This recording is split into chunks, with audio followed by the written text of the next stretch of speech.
I've decided to start doing some tip of the day videos. Knowing my crazy life, they won't be every day, but there will be some tips on a lot of days to help you guys with things that I've learned along the way in my Plexus journey. I'm going to try to keep them short, like me. At least not too long, because I know you guys have got a lot going on, but I just feel like there's a lot of things that I want to share with you guys. And so let's get started. We'll hashtag them and it'll be easy to find them. They'll be in the Opportunity Seekers page forever for your viewing pleasure. So today's tip is I feel like I'm doing everything, so why am I not seeing results? Here's the deal. You can do everything right. As parents, we know this, right? You could be a perfect parent. You could teach all the right things, and your child would still make their own choices. So things are not in your control completely. And in this business, you can do a lot of the right things. I'm not going to say we're ever perfect, just like we're never perfect parents, but you can do a lot of the right things and still not be seeing results. Why is that? Well, there's a couple of reasons. One reason is people are people, and there's this timing issue. So just because you reach out to them does not mean it's the right time for them. Think about hunger. Think about your favorite restaurant. Let's say that my favorite restaurant is Olive Garden. I used to really like Olive Garden before they took away the pizzas. But anyway, let's say my favorite restaurant is Olive Garden. And let's say that Olive Garden is giving away free food. Oh my goodness, I would want that, right? Because it's my favorite restaurant. They're giving away free food. But guess what? We just had Thanksgiving dinner. Am I going to be hungry? Heck no. I won't be hungry for like 2 days. So, see, I wasn't hungry. It was available. It wasn't a bad thing. Olive Garden is still amazing.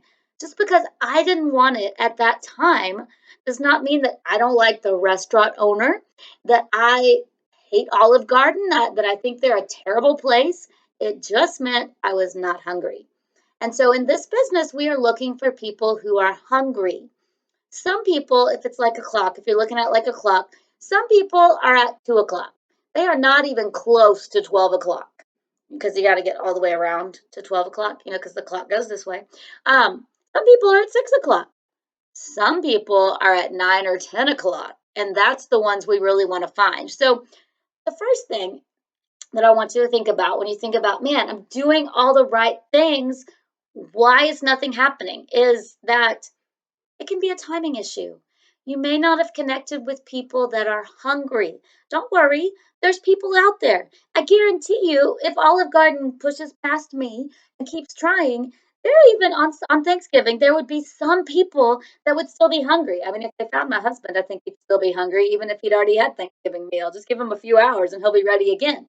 All that cheering for the football and basketball games would make him hungry. So, number one, it may have absolutely nothing to do with you. It just might not be the right time for people. That's why we have to keep going and be consistent because there will be a point when they are hungry and they're going to go to those people that have shown up and been consistent. It's happened over and over again. I know it will happen for you. But number two, and this is the biggie that we kind of forget about, each relationship that you have kind of has a relationship bank, so to say. When you first got started with Plexus, you reached out to people that were your warm market, people that you were close to, people that you care about, they care about you. You have built deposits, put deposits into those relationship bank accounts. When you meet new people, you have to put some deposits in the relationship bank accounts before they're going to be willing to listen to you. And that's the tricky part. When we're adding lots of new friends on Facebook, unless it's just that one in a million thing where somebody is actually interested and they don't have to have any relationship built, you got to build some relationship credibility. You got to put some relationship deposits in before you can take something out and get them to listen to you. So, when you're adding new people, when you have gone through your warm market and you're working on making a cold market warm, it's going to take some time. And that can be frustrating. But that's not saying that you're a bad person. It doesn't say that you're doing it wrong. It doesn't say that you're selling bad products or that people don't want Plexus.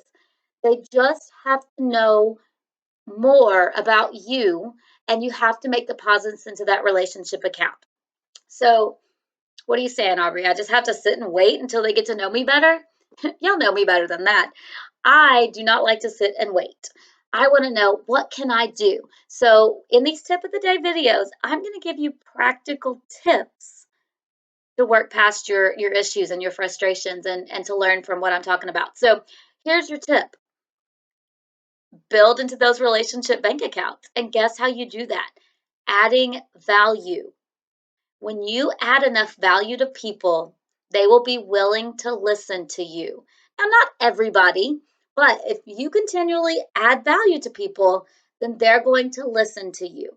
So, what can you do practically? You can send relationship messages. You can ask questions about them and their lives. When you see that they post something about their kids, when you see they post something about a vacation they went on, message them and ask them questions about that vacation. People love to talk about themselves. You know what else they like to do? They like to give advice. Ask them for their advice. If you come to me and ask for my advice, that tells me you respect me and value me. So that adds to my value bank account. So get involved in those relationships. If you feel like you're doing all the right things and you're not getting the results, focus on the relationships. Focus on adding value in the relationships. Another thing you can do is do more live videos. When you look at my face, when you hear me talk, when you hear me tell stories, you learn about me. Those of you that have never met me in person, trust me and like me, I hope, because you've heard me talk and you've gotten to know me through my talking. So don't post Plexus videos. You don't need to post Plexus videos. It's not about what you're talking about. It's about the fact that they're getting to know you, because they have to know, love, and trust you before they're going to purchase from you. Okay, so if you're struggling, if you've talked to your coach, if you've talked to your leader, your upline, and they've said, you know what? I think you're doing the things right. Your messages are good, your approach is good, your strategy is good. And let's work on building some more value in those relationship accounts. Let's just outdo yourself with adding value to other people. And the more quickly and the more extensively you add value to people, the more people you're going to have that are going to be willing to listen to you. So if you have any thoughts for how to add value to people, please post them here, share with others. We all have different personalities, we all have different love languages, and there are lots of ways that we can add value. Remember, don't just add value in ways that you want value added. Add value in lots of ways, because you're talking to lots of different people and you are just trying to show them that you care. Once they can see that you care, once they can see the kind of amazing person you are, because if you are watching this, if you are on my team, you are amazing. And God has brought you to us for a reason. And I know that people are blessed because of you. So bless people, add value to them, love on them, get into their lives, communicate with them, build that trust, and you'll see more results start to come. Lastly, I almost forgot this. Personal and professional development. I know I heard this a lot and I was like, "Oh my goodness, guys, quit talking about personal and professional development. I get it, but I really didn't, because I didn't do it." When you are growing as a person, you can't help but have that flow out to the people that you come in contact with. So if you want to have better results, if you want to have better relationships, do some professional or personal development. Read some books like How to Win Friends and Influence People. Winning with People. That's John Maxwell. The other one was a super old book that's just amazing and just incredible. But read some books about how to lead, how to serve, how to love, how to work with people. Read some books about your personality and how to work with other personalities. The more you know, the more that knowledge will flow out of you and bless other people, the more value you'll add to other people, and the more successful you're going to be in this business. I love you guys. I hope that was encouraging. Please let me know your thoughts and let's go fill the world with value.